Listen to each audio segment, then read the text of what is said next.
शहाणे नावाचे शिक्षक होते. मला अजूनही त्यांचा ते टोपी आणि पेहराव त्यांचा समोर चेहरा सगळ्या लक्षात आहे. लक्षात येतो. आणि वडिलांनी त्यांना सांगितलं हा वर्गात बसेल असं काहीतरी करा. बर. मग मला त्यांनी जवळ बोलवलं आणि त्यांनी असं विचारलं की तुला काय आवडतं. तर मी त्यांना म्हणलं मला गाय आवडते. तर त्यांनी काय केलं, वर्गातल्या जो फळा आहे त्याच्या कोपऱ्यात एक गाय काढली आणि मला सांगितलं हे बघा आता ही तुझी गाय, आता तू हिला सांभाळायचं, हिच्याकडे लक्ष द्यायचं. आणि ती गायीकडे बघून म्हणजे माझी जी आवड आहे ती त्यांनी काढली आणि त्या गायीकडे बघून मी वर्गात बसायला लागलो. पूर्वी स्टेनोग्राफी असायची परंतु ती आता आउटडेटेड झालेली आहे. त्याच्याऐवजी आता भूषण ज्याचा उल्लेख झाला AI चे वेगवेगळे टूल जर त्यांना माहिती असतील तर हेच सगळे कामं मशीन करून देतं. मशीन करून, पण ते कसं करून देतं, प्रॉम्प्ट कसा द्यायचा त्याला, मला जे पाहिजे तसं त्याच्याकडून ईमेल लिहून कसा घ्यायचा, पत्र कसं लिहून घ्यायचं, आलेल्या ईमेलला उत्तर मला द्यायचं असेल तर त्याच्याकडून कसं घ्यायचं, त्यासाठी मला कोणतं टूल वापरलं पाहिजे, AIचं. AI ही संधी आहे. जे बंदीजन आहेत, कैद्यांबद्दल आपण बोलतोय, हे जे बंदीजन आहेत या सगळ्यांना जर शिकायचं असेल यशवंतराव चव्हाण महाराष्ट्र मुक्त विद्यापीठात, तर यांचं नेमकी ऍडमिशनची प्रोसिजर मग तुम्ही कशी करता आणि ते फीज कशी भरतात, कारण त्यांच्याकडे तिथे पैसे नसतात. यशवंतराव चव्हाण महाराष्ट्र मुक्त विद्यापीठ आणि तुरुंग प्रशासन यांनी एक MOU साईन केलेला आहे. बरं. त्याच्या अंतर्गत आपली जी त्या रिजन मधली, समजा येरवडा जेल असेल तर पुण्यातलं जे ऑफिस आहे ते येरवडा जेलमध्ये जातं आणि त्या सगळ्यांकडून फॉर्म भरून घेतं आणि त्यानंतर त्यांची प्रवेश प्रक्रिया पूर्ण केली जाते. आणि यातलं वैशिष्ट्य असं आहे की बंदीजनांना कोणतंही उत्पन्न नसतं म्हणून त्यांच्याकडून फक्त आम्ही रेकॉर्ड आमच्याकडे असावं म्हणून 10 रुपयात प्रवेश त्यांना पदवी करण्याची दरवर्षी 10 रुपये, जोपर्यंत ते पदवी मिळवत नाहीत तोपर्यंत त्यांच्याकडून फक्त 10 रुपयेच फी आम्ही त्यांना चार्ज करतो.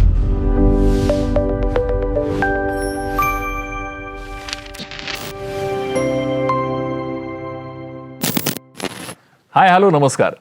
मिरची करिअर मंत्राच्या नव्या कोऱ्या चकचकीत एपिसोडमध्ये मी आर.जे. भूषण तुमच्या सगळ्यांचं पुन्हा एकदा मनापासून स्वागत करतोय. तुम्हाला तुमच्या करिअरचा मंत्र हवा असेल ना, तर तुम्हाला मिरची करिअर मंत्र नक्की ऐकायला हवा हे लक्षात ठेवा. आणि पुन्हा एकदा आपल्याबरोबर आहेत आपल्या सगळ्यांचे लाडके, आपल्या सगळ्यांना मार्गदर्शन करणारे यशवंतराव चव्हाण मुक्त विद्यापीठाचे कुलगुरू doctor Sanjeev Sonawane sir. Sir नमस्कार. नमस्कार. कसे आहात सर? छान. तुमचे मागच्या वर्षीचे जे मंत्र आहेत करिअरचे, त्यामुळे आमचं सगळ्यांचं करिअर खूप छान घडतंय असं मला वाटतं. त्यामुळे आणखीन काही मंत्र तुमच्याकडून ऐकून घेण्याकरता पुन्हा एकदा या एपिसोडमध्ये आम्ही तुम्हाला इन्व्हाइट केलंय. हो, धन्यवाद. एक खूप वेगळा विषय मला तुम्हाला सगळ्यांना सांगायचं आहे. मी असं ऐकलंय बरं का, माझ्या आजोबांकडून किंवा त्या सिनियर लोकांकडून. पूर्वी म्हणे असं होतं की जर एखाद्या BA किंवा BCom झालेल्या माणसाला पत्र पाठवायचं असेल ना, तर त्या तालुक्यामध्ये तो एखादाच असायचा आणि पत्रावरती BA किंवा BCom लिहिलं तर ते पत्र त्याच्यापर्यंत पोचायचं. आणि नंतर विनोदाने असं म्हटलं जायला लागलं की आता परिस्थिती अशी आहे, गर्दीत खडा मारला तर BA किंवा BCom माणसालाच लागेल, इतके BA आणि BCom झालेले आहेत. पण तरी सुद्धा हे कोर्स अजून सुद्धा सुरू आहेत. ते नेमके का सुरू आहेत आणि त्याचा काय उपयोग आहे हे आपण जाणून घेणार आहोत. सर, मला खरं या विषयावर तुमच्याकडे यायचं आहे. मला सांगा, यशवंतराव चव्हाण महाराष्ट्र मुक्त विद्यापीठामधून BA आणि BCom या डिग्री हजारो लाखो विद्यार्थ्यांनी घेतल्या आहेत. आत्ता सुद्धा काळाचा विचार करता हे का महत्वाचं आहे? असं आहे भूषण की ही सगळी जी यशवंतराव चव्हाण महाराष्ट्र मुक्त विद्यापीठाचे जे विद्यार्थी आहेत हे कुठे ना कुठे आपल्या व्यवसायात नोकरीत असतात. काही गृहिणी आहेत, वेगवेगळ्या ज्यांना काही ना काही कारणामुळे त्यांचं BA BCom किंवा त्यांचं पदवी हे पूर्ण झालेलं नसतं. खरं तर हे विद्यापीठ त्यांच्यासाठी आहे आणि त्यामुळे त्यांनी या अभ्यासक्रमाला प्रवेश घेणं आणि त्यांचं राहिलेलं पदवी मिळवण्याचं स्वप्न पूर्ण करणं हे याच्यासाठी तर खरं तर यशवंतराव चव्हाण महाराष्ट्र मुक्त विद्यापीठ काम करत आहे. क्या बात आहे. सर, आपण असा विचार केला की BA आणि BComचा आपण जनरली विचार केला तर या दोन्हीमध्ये कुठल्या कुठल्या पद्धतीने आपल्याला हे शिक्षण आपल्याकडे घेता येतं? साधारण असा समज आहे की BA आणि BComची संख्या खूप झालेली आहे आणि त्यांना आता काही संधी नाही. परंतु यशवंतराव चव्हाण महाराष्ट्र मुक्त विद्यापीठाच्या ज्या विद्यार्थ्यांना आपण इथे पदवी किंवा पदव्युत्तर पदवी करण्याची संधी देतो तो वर्गच पूर्णपणे वेगळा आहे. ते इन सर्व्हिस असतात. त्यांना आपल्याला काय करायचं आहे, पदवी होऊन किंवा पदव्युत्तर पदवी घेऊन उच्च पदाला जायचं आहे. बरोबर. नव्या क्षेत्रामध्ये जायचंय आणि त्या अशा प्रकारच्याच विद्यार्थ्यांची संख्या यशवंतराव चव्हाण महाराष्ट्र मुक्त विद्यापीठामध्ये जास्त आहे. एखादी मुलगी आहे, ती लग्न करून गेली, तिचं उच्च शिक्षण थांबलं असेल तर ती पुन्हा BA BCom करायला येते. बरोबर आहे. नोकरी लागताना कुटुंबाची जबाबदारी आहे, ते पुन्हा 1 वर्ष थांबले, 2 वर्ष थांबले तर ते पुन्हा येतात. खरं तर यांच्यासाठी यशवंतराव चव्हाण महाराष्ट्र मुक्त विद्यापीठ हे BA BCom ची डिग्री घेऊन येतं. त्यामुळं असं आहे की आपल्याला असं वाटतं की यांची संख्या जरी जास्त असली तरीसुद्धा प्रत्येकाचं ज्याचं पदवी होण्याचं स्वप्नच पूर्ण करण्याच्या दृष्टीने ते BA BCom यशवंतराव चव्हाण महाराष्ट्र मुक्त विद्यापीठाचं स्वीकारतात आणि मोठ्या संख्येने ते या विद्यापीठामध्ये प्रवेश घेतात आणि आपल्या करिअरच्या पुढच्या टप्प्याच्या नव्या वाटा ते शोधतात. आणि त्याच्यासाठी पदवी मिळवणं हे अत्यंत महत्त्वाचं आहे. तो एक टप्पा पूर्ण होतो आणि त्यांच्यासाठी अनेक वाटा त्यासाठी खोल्या होतात. पुढच्या मला वाटतं MPSC UPSC करणारे पण बरेच आपल्याकडे MPSC UPSC करणारे आहेत, B.Ed करून शिक्षक होणारे आहेत, लायब्ररी सायन्स करून लायब्ररियन होणारे आहेत, MHW करून म्हणजे BHW MHW सारखे सोशल वर्कचे सर्टिफिकेट डिप्लोमा कोर्सेस आहेत आणि त्याचबरोबर पत्रकारितेचा कोर्स आहे, जर्नलिझमचा.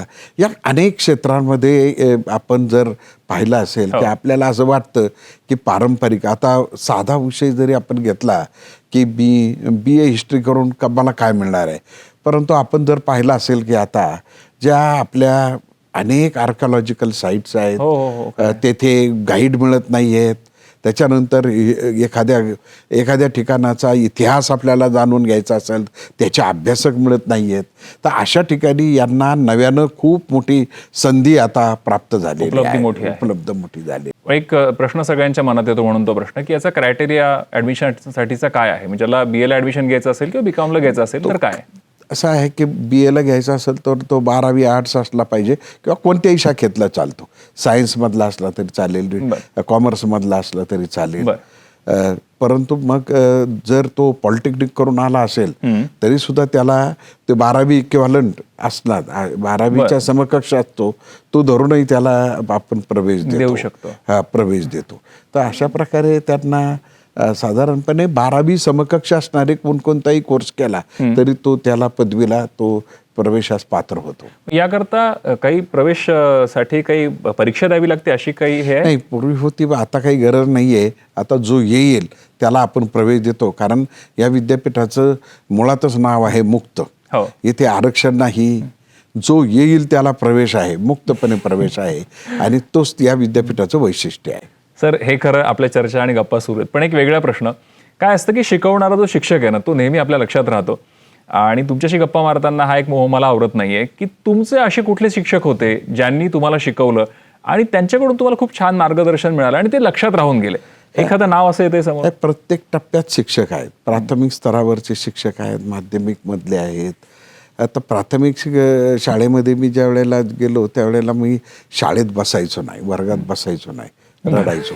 साधारणपणे आता ही जी गोष्ट आहे ही आहे 60च्या दशकातली आणि त्यावेळेला मग माझ्या त्या शहाणे नावाचे शिक्षक होते. मला अजूनही त्यांचा ते टोपी आणि पेहराव त्यांचा समोर लक्षात येतो.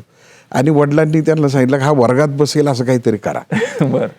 मग मला त्यांनी जवळ बोलवलं आणि त्यांनी असं विचारलं की तुला काय आवडतं? तर मी त्यांना म्हणलं मला गाय आवडते. काय आवडतं? गाय आवडते.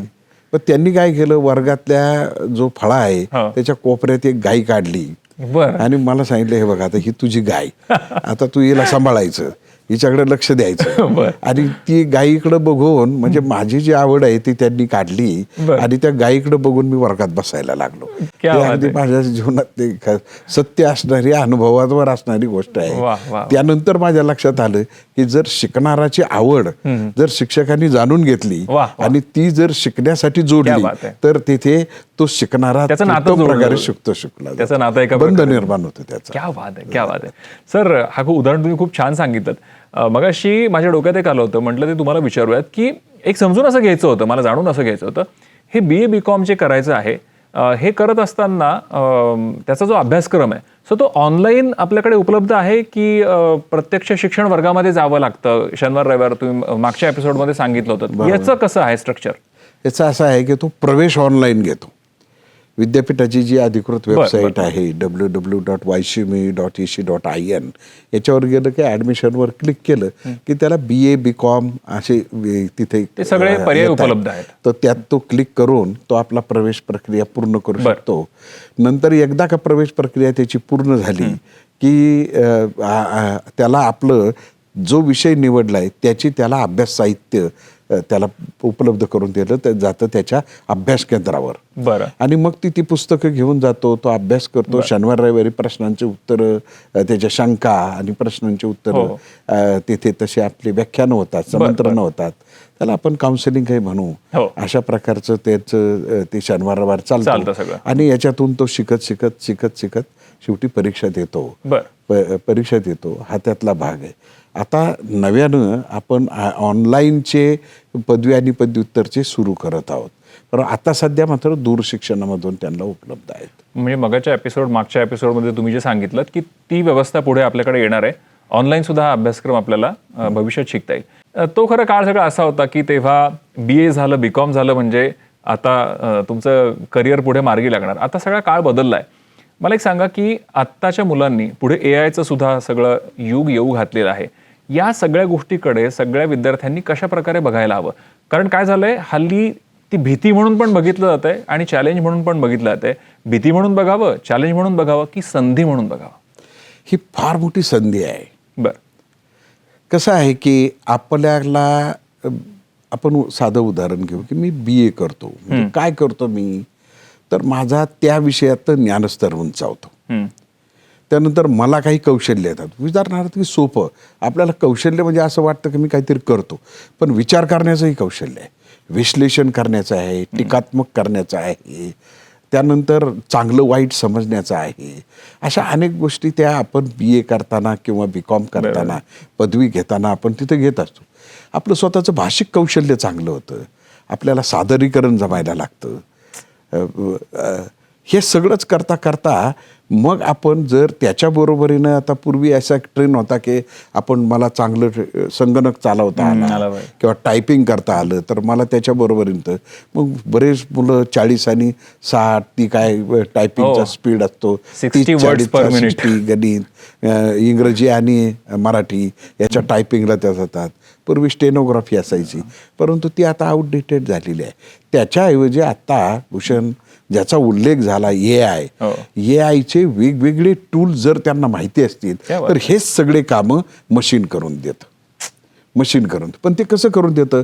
प्रॉम्प्ट कसा द्यायचा त्याला, मला जे पाहिजे तसं त्याच्याकडून ईमेल लिहून कसा घ्यायचा, पत्र कसं लिहून घ्यायचं, आलेल्या ईमेलला उत्तर मला द्यायचं असेल तर त्याच्याकडून कसं घ्यायचं, त्यासाठी मला कोणतं टूल वापरलं पाहिजे AIचं. AI ही संधी आहे. आपलं काम एखादा ईमेल किंवा एखादं पत्र तयार करायला जर मला काही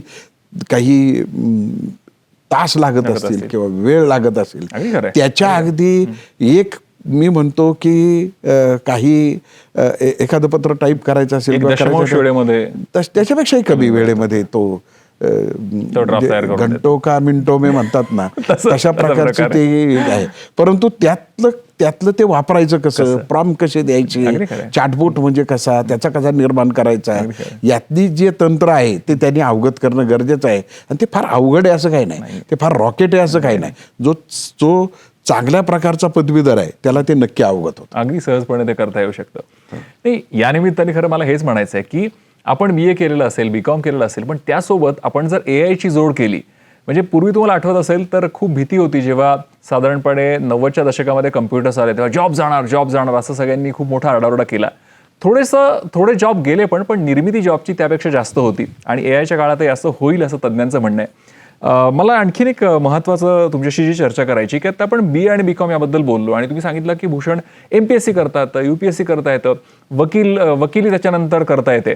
आपल्याकडे अशी शेकडो उदाहरणं असतील, पण या निमित्ताने जर खरंच आपल्याकडून BA BCom कडून करिअरची एक वेगळी संधी त्यांनी उपलब्ध करून दिली किंवा उपलब्ध स्वतःसाठी केली, अशी काही उदाहरणं या निमित्ताने जर सांगायची असतील तर काय सांगाल? वायशिवमीमध्ये अशा प्रकारचे अनेक उदाहरणं आहेत बरं. की ज्यांनी आपलं स्वतःचं करिअर म्हणजे जे काही व्यवसाय आहे, नोकरी आहे, ते सांभाळता ते ग्रॅज्युएट झाले, पदवी झाली. त्यानंतर त्यांनी MPSC UPSC केली आणि आजही ते IAS IPS स्तरावर आहेत. त्यातलं जे झारखंडमध्ये नावाजलेले IAS अधिकारी आहेत ते म्हणजे रमेश घोलप म्हणून आहेत. हो नाव ऐकलं त्यांचं. ते आपले विद्यार्थी आहेत. क्या बात आहे. इथं याच विद्यापीठातून ते BA झाले आणि त्यांनी UPSC क्रॅक केली. क्या बात आहे, क्या बात आहे. दुसरं अत्यंत एक आश्चर्य वाटेल असं उदाहरण आहे ते म्हणजे एक हरेश दळवी नावाचे मुंबईतले, ते BSc करता त्यांना ती BSc पूर्ण करता नाही आली कौटुंबिक जबाबदारी. मग त्यांनी लगेचच त्यांना पर्याय कळाला, YCMEचा BA त्यांनी केला. तो BA पूर्ण केल्यानंतर त्यांनी TISS मधून टाटा इन्स्टिट्यूट ऑफ सोशल वर्कचा PG केलं आणि इंडियाना पोलीसमधून त्यांनी त्यांची PhD पूर्ण केली, स्कॉलर पूर्ण केली आणि आता ते स्टेट व्हॅली युनिव्हर्सिटीमध्ये सोशल वर्कचे प्रोफेसर आहेत. आता ही संधी जर YCME BScची गेल्यानंतर दुसरी संधी उपलब्ध झाली नसती तर त्यांना हे पुढचे सगळे जे दालनं आहेत ती त्यांना खुले होण्यामध्ये अडचणी आल्या असत्या. पण त्यांना इकडे BA होता आलं, MSW करता आलं, त्याच्यातून त्यांना इंडियाना पोलीस युनिव्हर्सिटी स्कॉलर म्हणून जाता आलं, स्कॉलरशिप मिळाली, ती करता आली आणि आज ते USA मध्ये प्रोफेसर आहेत MSWचे. म्हणजे इतकं करिअर या YCMEतल्या पदवीधरांना जर तुमच्यामध्ये तशी धमक असेल, सातत्य असेल, ध्येय गाठण्यासाठीचा आपला जो एक हिया असेल, इच्छाशक्ती असेल तर नक्की याच्यामध्ये आपण म्हणतो BA BCom पण त्यातून आपल्याला मोठं करिअर आहेत. मुलींसाठी तर हे खूपच चांगलं आहे. BCom केला, टॅली केल्यानंतर त्यांना एखाद्या अकाउंट्स ऑफिसमध्ये डिपार्टमेंटमध्ये आणि याची आजही चांगल्या अकाउंटंटची, चांगला टॅली असणाऱ्याची गरज आहे, त्याला डिमांड आहे. आणि जसा जसा अनुभव येईल त्याच्यानंतर ते पुन्हा पुढे जाते. तुम्ही आता म्हणालात की एकीकडे IAS ऑफिसर आपल्या इथून घडलेले आहेत आणि बाहेरच्या देशांमध्ये लोक इथून गेलेली आहेत. तुम्ही जेव्हा कुलगुरू म्हणून एवढ्या भारतभर फिरता, बाहेरच्या देशामध्ये फिरता, ही लोक भेटतात का तुम्हाला आणि काय त्यांची प्रतिक्रिया असते की अरे आपल्या विद्यापीठाचे कुलगुरू भेटले? मला तर वेगळाच अनुभव सांगतो. बरं. मी इथे कुलगुरू म्हणून आल्यानंतर विद्यापीठाची जी कुलगुरूंची जी गाडी होती त्याच्यावर महाराष्ट्र शासन लिहिलेलं होतं. बरं.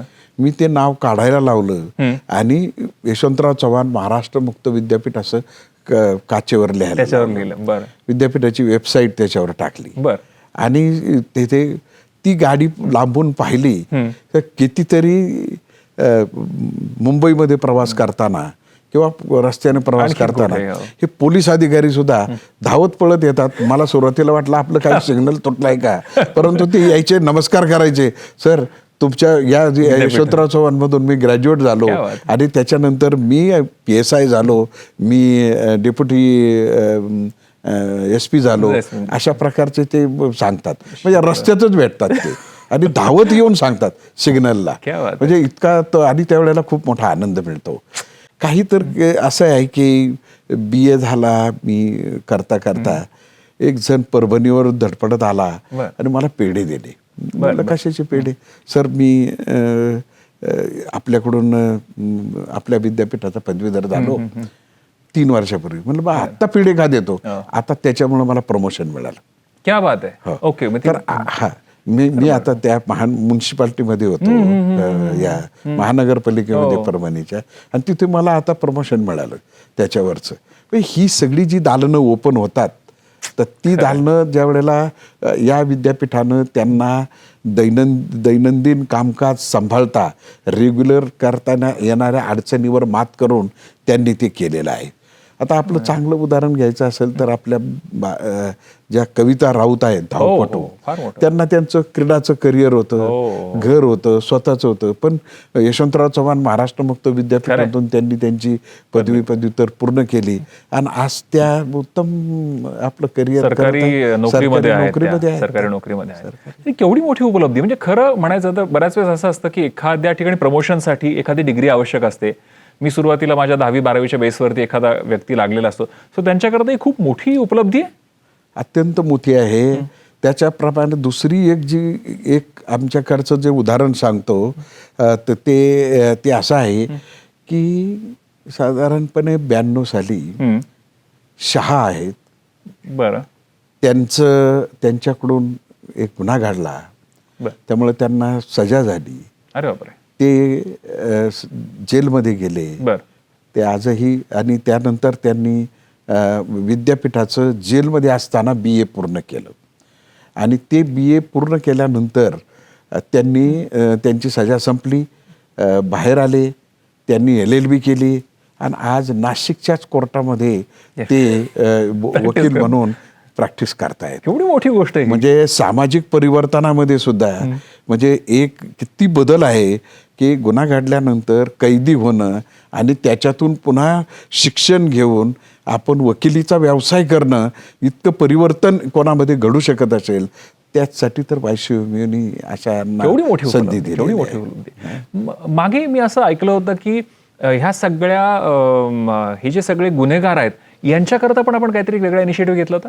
हा, ज्यांना सजा झालेली आहे, आता सध्या आज रोजी आपल्याकडं 8,000 जे कैदी आहेत ते वेगवेगळ्या महाराष्ट्रातल्या जेलमध्ये आपलं केंद्र असतं आणि तिथे आपली पदवी पूर्ण करत आहेत. 8,000 संख्या आहे. आत्ता जो आपला 4 फेब्रुवारीला पदवी प्रदान समारंभ झाला त्याच्यामध्ये 40 कैद्यांना आपण पदवी दिलेल्या आहेत.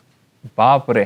पदवी दिलेल्या आहे. सर, एखादा असं ज्यांनी आपल्याकडून पदवी घेतली आणि मग त्याचं करिअर झालं किंवा त्याचं आयुष्य बदललं, असं कधी कैदी येऊन भेटला एखादा, कधी गप्पा मारला तुमच्याशी?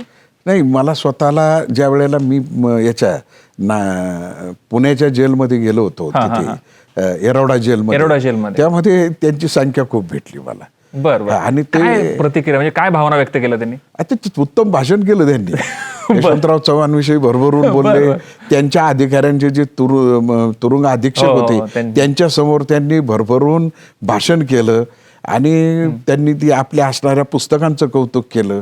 ही संधी दिल्याबद्दल विद्यापीठाचा आभार मानले त्यांनी आणि त्यांच्या चेहऱ्यावर तो एक वेगळा आनंद होता की मी कैदी असूनही त्या कालावधीचा उपयोग करून मी बाहेर गेल्यानंतर पदवीधर असेल, पदव्युत्तर पदवी माझ्याकडे असेल आणि समाजात माझा स्तर असेल, मी काहीतरी करू शकलो, याचंही त्यांच्या चेहऱ्यावर तो एक आनंद आपल्याला मिळत होता. सर, एक शंका आली मनात म्हणून विचारतो. जे बंदीजन आहेत, कैद्यांबद्दल आपण बोलतोय, हे जे बंदीजन आहेत, या सगळ्यांना जर शिकायचं असेल यशवंतराव चव्हाण महाराष्ट्र मुक्त विद्यापीठात, तर यांचं नेमके ऍडमिशनची प्रोसिजर मग तुम्ही कशी करता आणि ते फीज कशी भरतात? कारण त्यांच्याकडे तिथे पैसे नसतात. यशवंतराव चव्हाण महाराष्ट्र मुक्त विद्यापीठ आणि तुरुंग प्रशासन यांनी एक MOU साईन केलेला आहे. बरं. त्याच्या अंतर्गत आपली जी त्या रिजन मधली, समजा येरवडा जेल असेल तर पुण्यातलं जे ऑफिस आहे ते येरवडा जेलमध्ये जातं आणि त्या सगळ्यांकडून फॉर्म भरून घेतं आणि त्यानंतर त्यांची प्रवेश प्रक्रिया पूर्ण केली जाते. आणि यातलं वैशिष्ट्य असं आहे की बंदीजनांना कोणतंही उत्पन्न नसतं, म्हणून त्यांच्याकडून फक्त आम्ही रेकॉर्ड आमच्याकडे असावं म्हणून 10 रुपयात प्रवेश त्यांना पदवी करण्याची दरवर्षी 10 रुपये, जोपर्यंत ते पदवी मिळवत नाहीत तोपर्यंत त्यांच्याकडून फक्त 10 रुपये फी आम्ही त्यांना चार्ज करतो. त्यांचं हे जे वर्षभराचं शिक्षण आहे ते फक्त 10 रुपये, फक्त 10 रुपयात त्यांचं पूर्ण होतं. क्या बात. तर हा तो वंचितांना समाजात आणण्याचा त्या बांधिलकीने यशवंतराव चव्हाण मुक्त विद्यापीठानं हे धोरण घेतलेलं आहे. फार महत्वाचं आहे. फार मोठी ही खरं उपलब्धी, खूप मोठी उपलब्धी. अत्यंत साध्या कुटुंबातले पारनेर तालुक्यातले जे विष्णू आवटे म्हणून आहेत, अत्यंत साधं घर, झोपडीत राहणारा, पुणेवाडी एरियामध्ये अत्यंत अल्पभूधारक शेतकऱ्याचा मुलगा, तो सुद्धा D.Ed झाले, शिक्षक झाले. पण यशवंतराव चव्हाण महाराष्ट्र मुक्त विद्यापीठाचं त्यांनी पदवी घेतली आणि आता IRS झाले आणि संभाजीनगरला ते इन्कम टॅक्स ऑफिसर म्हणून आहेत. तर ते सुद्धा त्यांनी सुद्धा त्यांचं स्वतःचं आत्मचरित्र लिहिलं.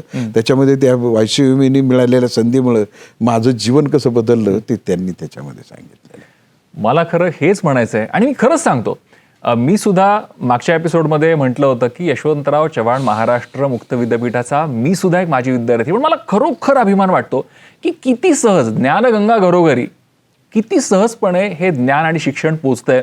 आता हे सगळे जे वेगवेगळे विद्यार्थी आहेत, या सगळ्या वेगवेगळ्या विद्यार्थ्यांमध्ये एक विशिष्ट प्रतिक्रिया आम्ही तुमच्याकरता इथे आणलेली आहे.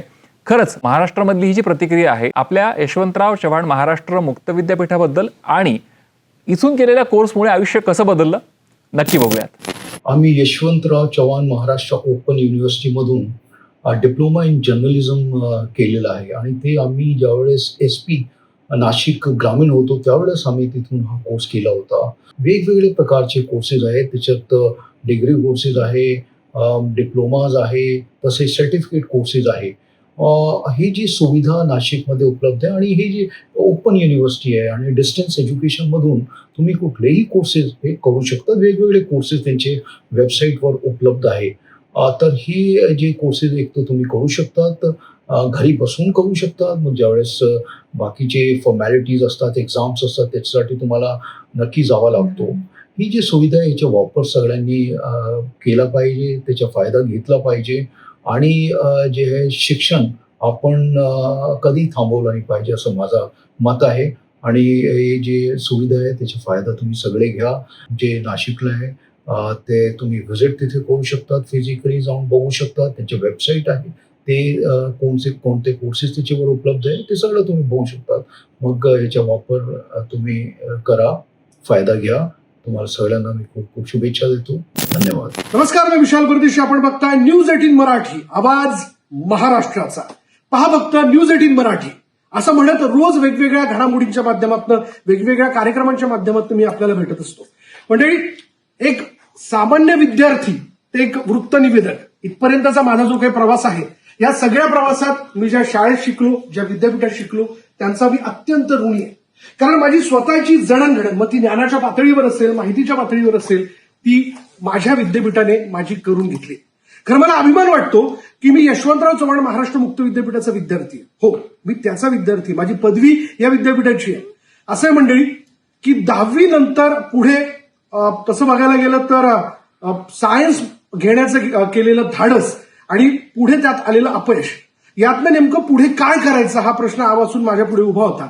पण आपली असणारी वक्तृत्व शैली आणि या सगळ्या विषयाला घेऊन खरं तर मी पुढे जाऊ शकतो हा विश्वास मला होता. पण त्या विश्वासाला अधिक बळ दिलं ते यशवंतराव चव्हाण महाराष्ट्र मुक्त विद्यापीठाने.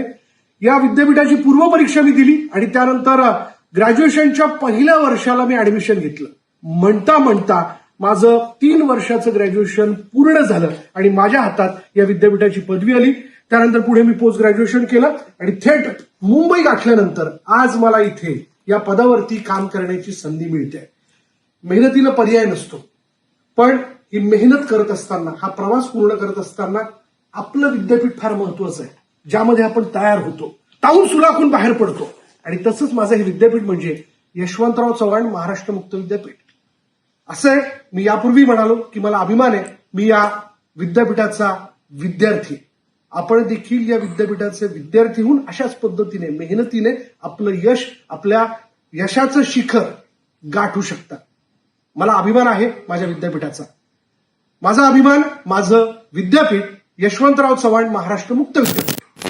नमस्कार, मी उमेश गणपत खांडवाले, IPS. मी सध्या DCP जादवपूर म्हणून कोलकाता पोलीस पश्चिम बंगाल येथे कार्यरत आहे. माझ्या जीवनात यशवंतराव चव्हाण महाराष्ट्र मुक्त विद्यापीठ नाशिक याचे खूप महत्वपूर्ण असे योगदान आहे. 12वीच्या परीक्षेत अपयश आल्यानंतर नैराश्यातून मी काही काळासाठी शिक्षणापासून दूर गेलो होतो. त्यावेळेस मला मुक्त विद्यापीठाची माहिती मिळाली व मुक्त विद्यापीठाच्या माध्यमातून मी पुन्हा शिक्षणाशी जोडल्या गेलो. त्यानंतर मी यशवंतराव चव्हाण महाराष्ट्र मुक्त विद्यापीठ व पुणे विद्यापीठ यांच्या माध्यमातून मी माझे शिक्षण पूर्ण केले व UPSCच्या परीक्षेतून मी IPS झालो व आज मी पश्चिम बंगाल येथे कार्यरत आहे. बऱ्याचदा परीक्षेतले अपयश किंवा अन्य परिस्थिती यामुळे अनेकांना शिक्षण अर्धवट सोडावे लागते, पण हे अर्धवट शिक्षण आपण मुक्त विद्यापीठाच्या माध्यमातून पूर्ण करू शकतो. आपलं उच्च शिक्षणाचे जे अपूर्ण स्वप्न ते आपण हे मुक्त विद्यापीठाच्या माध्यमातून पूर्ण करू शकतो. मीही मुक्त विद्यापीठामुळेच आज शिक्षणाशी जोडल्या जाऊन IPS बनू शकलो. तुम्हीही तुमचं राहिलेलं अपूर्ण स्वप्न त्या मुक्त विद्यापीठाच्या माध्यमातून पूर्ण करू शकता. नमस्कार. हे बघितल्यावरती लक्षात येतं की खऱ्या अर्थाने करिअर जी घडतात ना ती खऱ्या अर्थाने करिअर चिकाटी आणि मुक्त विद्यापीठासारखं विद्यापीठ सोबत असेल ना तर घडतात. सर मला आपल्याला विचारायचं आहे, BA BCom हे इतके साधे कोर्स आहेत असं नेहमी लोक म्हणतात, पण विद्यापीठाचे तेच कोर्स जास्त हिट आहेत. याचं नेमकं काय कारण आहे? याचं गमक काय? असं आहे भूषण, अनेक जणांना पदवी मिळाल्यानंतरची अनेक दालनं ओपन होतात. मी नेहमी एक उदाहरण देतो की आपल्याला अनेक युवकांनी म्हणजे एकदा एका युवकानं स्वामी विवेकानंदांना असं विचारलं की आपल्या जीवनाला काही अर्थ असतो का? स्वामींनीजींनी सांगितलं की आपल्या जीवनाला तसा काही अर्थ नसतो, तो आपण द्यायचा असतो. मी पदवी प्राप्त करून द्यायचा असतो, पदवी मिळाल्यानंतर पदव्युत्तर पदवी मिळवून द्यायचा असतो, त्यानंतर ही पदवी आणि पदव्युत्तर पदवी मिळत असताना त्या विषयाचं ज्ञान मला प्राप्त होतं, मला भाषिक कौशल्य येतं, त्या विषयाबद्दल मला विश्लेषणात्मक कौशल्य मला प्राप्त होतात, मला चांगला विचार करता येतो आणि याने आपल्या स्वतःला एक वैशिष्ट्य निर्माण होऊन एक व्यक्तिमत्व तयार होतं आणि अशा प्रकारे आपण आपल्या जीवनाला एक वेगळा अर्थ देतो आणि या अर्थातून पुढचे टप्पे येतात. एकदा का मी BA झालो तर मला प्रमोशन मिळतं, माझ्या कधीतरी जीवनामध्ये एखाद्या विषयाचा अभ्यास करायचा राहून गेलाय तो करायला मिळतो. अशा अनेक गोष्टी त्याच्यातून पुढे येतात आणि आपल्या जीवनाला अर्थ प्राप्त करून देण्यासाठीचं उच्च शिक्षणाची संधी YCUMतून त्याला प्राप्त होते. एक वेगळं आला प्रश्न म्हणून विचारतो, अगदी सिनियर मधला सिनियर विद्यार्थी आपल्याकडे किती वर्षाचा बघितलाय तुम्ही? या वर्षी 90 वर्षाचे बाळासाहेब फडणवीस म्हणून जे आहेत 90 वर्षाचे आणि ते मुख्यमंत्र्यांचे चुलते आहेत विशेष म्हणून ते आपल्याकडे MA हिस्ट्री करत आहेत. त्यांच्याशी भेट झाली तुमची? माझी 2दा मुलाखत झाली आणि पुस्तक विशेष करून त्यांना पुस्तकं पोचती केल्यानंतर त्यांनी ते पुस्तकं चाळली आणि लगेचच प्रतिक्रिया दिली, मला ही पुस्तकं खूप आवडली आणि यावर्षी ते प्रथम वर्षाला त्यांनी म्हणजे आत्ता परीक्षा देत आहेत. ते चर्चेतून असं काही विचारलं तुम्ही की 90व्या वर्षी सुद्धा शिकावंसं काय वाटतंय? त्यांनी तेच सांगितलं की मी ॲग्रिकल्चर ग्रॅज्युएट होतो आणि बँक ऑफ महाराष्ट्रामधून ॲग्रिकल्चर ऑफिसर म्हणून रिटायर झालो, परंतु मला भारतीय प्राचीन इतिहास माझा अभ्यासाचा राहून गेला आहे आणि म्हणून मी करतो. या वयात सुद्धा त्यांना ते शिकावंसं वाटतंय आणि त्याकरता त्यांनी आपल्या विद्यापीठाची कास धरली आहे. आपण आत्ता सध्या 2026मध्ये आहोत. तुम्ही एवढं सगळं फिरत असता 2035-36चं शिक्षण आणि तिथली व्यवस्था तुम्ही काय इमॅजिन करता? एका शब्दात सांगतो, 36 साली किंवा त्याच्या अगोदरच डिझाईन डिग्री येईल. बरं, म्हणजे कसं सांगतो मी तुम्हाला डिझाईन डिग्री काय असते. आता आपल्याला अपार नंबर मिळतो, तुमचा जे क्रेडिट्स आहेत ते तुम्हाला तिथे डिग्रीसाठी तिथे ठेवता येतात आणि ते वापरता येतात. बरं, मला खरं सांगायचं नाही कळलं तुम्ही काय म्हणता, मला जरा प्लीज एक्सप्लेन करून सांगा. प्रत्येक विद्यार्थ्याला आता एक अपार ID असतो किंवा ज्याला आपण तिथे तो काय करतो की अकॅडमिक क्रेडिट बँक म्हणतात त्याला. बरं, त्याचं जे अकॅडमिक क्रेडिट बँक आहे त्या बँकेमध्ये त्याच्या नंबरवर तो काय शिकलाय 2 क्रेडिट 4 क्रेडिट 5 क्रेडिट असं तिथं सगळं येणार आहे. त्यामुळे समजा मी मुंबई विद्यापीठातला ऑनलाईनचा अभ्यासक्रम पूर्ण केला, तो मी वेगळ्या विषयात केला 2 केला तर तिथं अपार नंबर टाकला, ती परीक्षा मी पास झालो, ते अक्वायर झाले तर त्या माझ्या अकाउंटवर घेणार. मी कलकत्ता विद्यापीठातून केला तरी मला तिथूनच मिळणार, मी इथून येऊन रेग्युलर केला तरी तिथेच येणार. आणि डिझाईन डिग्री असं सांगेल की जी मी एक फ्रेमवर्क असेल, मला ही डिग्री करायची, एवढे विषय शिकायचे, मी या विद्यापीठातला 2 अभ्यासक्रम घेईल, त्या विद्यापीठातले 2 घेईन, या विद्यापीठातून कोर घेईन, त्या विद्यापीठात प्रात्यक्षिकासाठी मी जाईल, मी तिथून संगीत शिकेल आणि मी इकडून डिझाईन शिकेल, मी इथून फिलॉसॉफी शिकेल, मी इथून भारतीय परंपरा शिकेल आणि अशा पद्धतीनं तो वेगवेगळ्या विद्यापीठातले कोर्सेस निवडीन आणि स्वतःची डिग्री स्वतः डिझाईन करेल आणि मला हे शिकायचं हे 36 साली येणार आहे. आणि YCUMचा त्या दृष्टीने जो प्रवास चालू आहे. आणि वायसीएमई तर 2च वर्षात डिझाईन डिग्री आणतं. ऑलरेडी आपलं काम त्यावरती सुरू झालं. त्याच्यावर काम सुरू झालं आणि आपण पार्शियली अलाउडही केलं आहे. 40% तुम्ही आता ऑनलाईन कुठूनही करा. वायसीएमई ते क्रेडिट आता डिग्रीसाठी पकडतंय. मला मी खरंच सांगतो, कधी कधी थोडं वेळेचं बंधन असतं म्हणून, पण तुमच्याकडे एवढी सगळी माहिती आहे की किती वेळ तुमच्याशी आणखीन गप्पा या विषयावरती खरं मारता येऊ शकतील. मागच्या वेळेस आपण जो आपला एपिसोड झाला त्यामध्ये बऱ्याच सगळ्या विद्यार्थ्यांनी काही प्रश्न विचारलेत. सो ते प्रश्न मला तुमच्या समोर खरं विचारायचे. एक अमरावतीवरून स्मिता म्हणून ताई आहेत. त्यांनी विचारलंय की माझं शिक्षण सोडून मला बरेच वर्ष झालेत, मी हाऊसवाईफ आहे, आता मुलं आणि जे काय सगळ्या गोष्टी आहेत, तर मला 7 ते 8 वर्ष झालेत आणि आता मला पुढे शिकण्याची इच्छा आहे. तर यशवंतराव चव्हाण महाराष्ट्र मुक्त विद्यापीठाच्या स्पेसमध्ये मला जागा आहे का, मी तिथे बसेल का? अवश्य तिला जागा आहे. ते त्यांनी कोर्स निवडायचा आणि त्यांच्याकडे जर त्या प्रवेशाची पात्रता असेल तर त्या अवश्य प्रवेश घेऊ शकतात आणि पुन्हा त्यांचं शिक्षणातलं करिअर पुन्हा ते आपलं कंटिन्यू करू शकतात. क्या बात आहे. आणखीन एक प्रश्न होता जो खरं पुण्याहून आलेला आहे. आता त्यांना एक 7-8 वर्ष झाले. त्यांचं असं म्हणणं आहे की मी फेल झालेलो आहे, मी विद्यापीठाची डिग्री घेणार होतो पण ते काही कारणाने माझं सुटलं, तर मला पुन्हा विद्यापीठाची डिग्री घेता येईल का? ते याला टाइम क्रायटेरिया वगैरे काय आहे? एकदा प्रवेश घेतला की 8 वर्ष तो जिवंत असतो. 8 वर्षापर्यंत? हो, 8 बरं. वर्षापर्यंत. म्हणजे त्यांनी मध्ये सोडला किंवा काही परीक्षेच्या वेळेला त्यांना आजारी असतील, काही कारणानं रजा मिळाली नाही, परीक्षा देता आली नाही किंवा दिली तरी अभ्यास न झाल्यामुळं त्यांचा तो त्याच्यामध्ये ते पास झाले नाही, तर ते पुन्हा येऊ शकतात. आता हे आपल्याकडं जवळजवळ 3 लाख विद्यार्थी असे आहेत 21-22 पासून की ज्यांनी साधारणपणे आपल्या जेवढे प्रवेश घेतात त्याच्या जवळजवळ 15% विद्यार्थी हे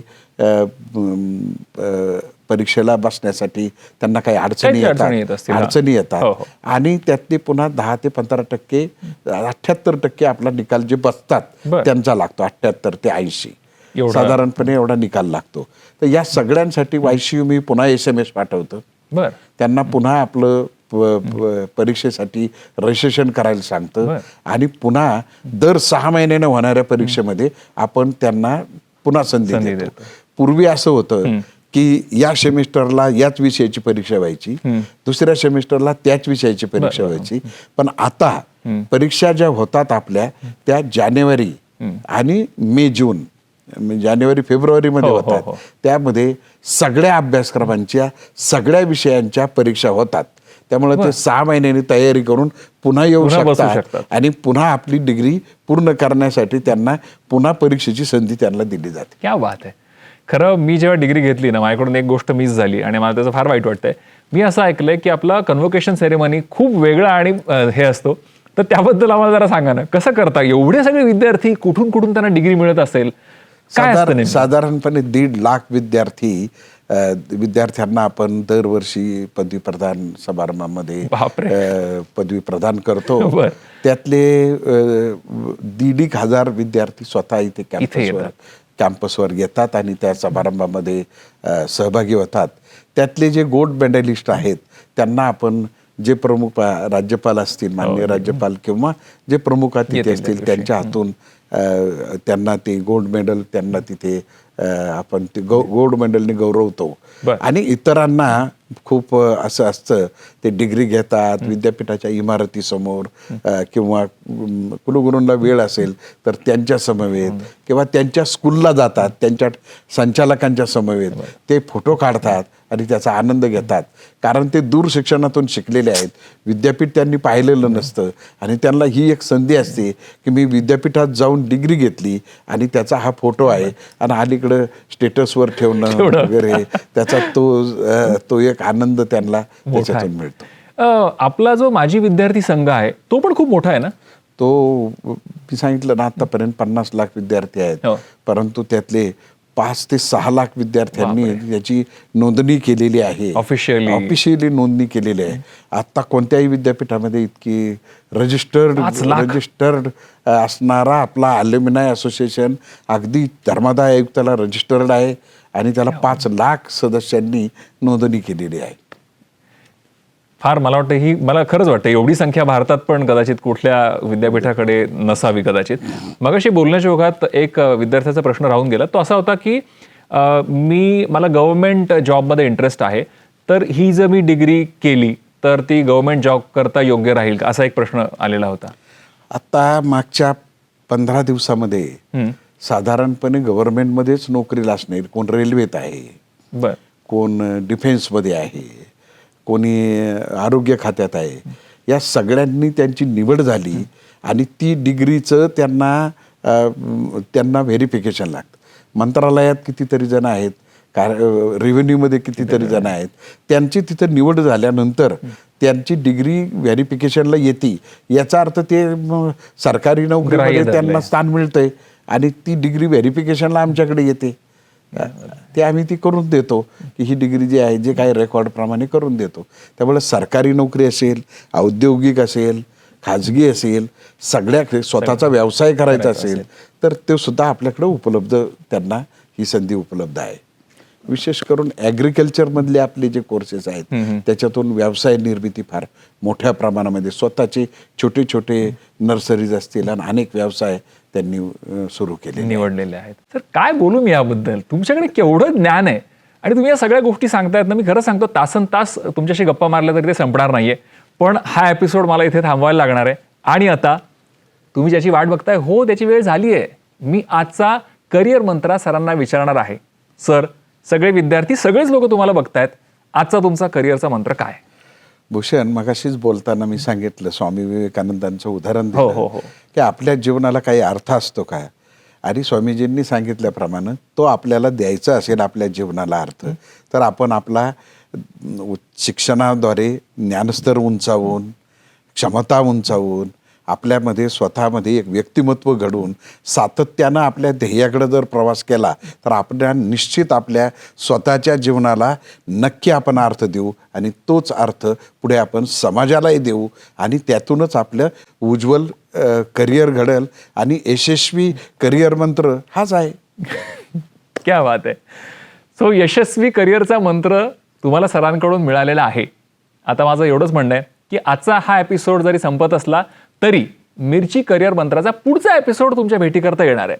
तुमच्या मनामध्ये काहीही शंका असेल, कुठलेही प्रश्न असतील तर त्याची उत्तरं देण्याकरता सर इथे आहेत.